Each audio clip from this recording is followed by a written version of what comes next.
Il 40% delle risorse del PNRR, il Piano Nazionale di Ripresa e Resilienza, è destinato al Sud Italia. Nelle pubbliche amministrazioni mancano però le competenze adeguate per occuparsi della progettazione necessaria per accedere ai fondi. Di ciò si è discusso nel corso di un'assemblea pubblica organizzata a Palermo da Conf Artigianato Imprese Sicilia.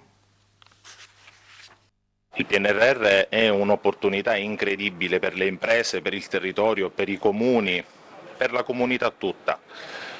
Dobbiamo fare presto perché già 40 miliardi non sono stati spesi della spesa nazionale.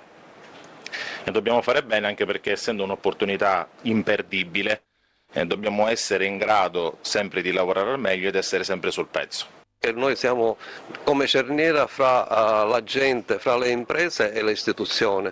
Noi cerchiamo di raccogliere quelle che sono le esigenze del territorio, le esigenze non solo delle imprese ma delle persone e della società civile. E allora se tutti facciamo squadra, allora forse possiamo riuscire a vincere la partita.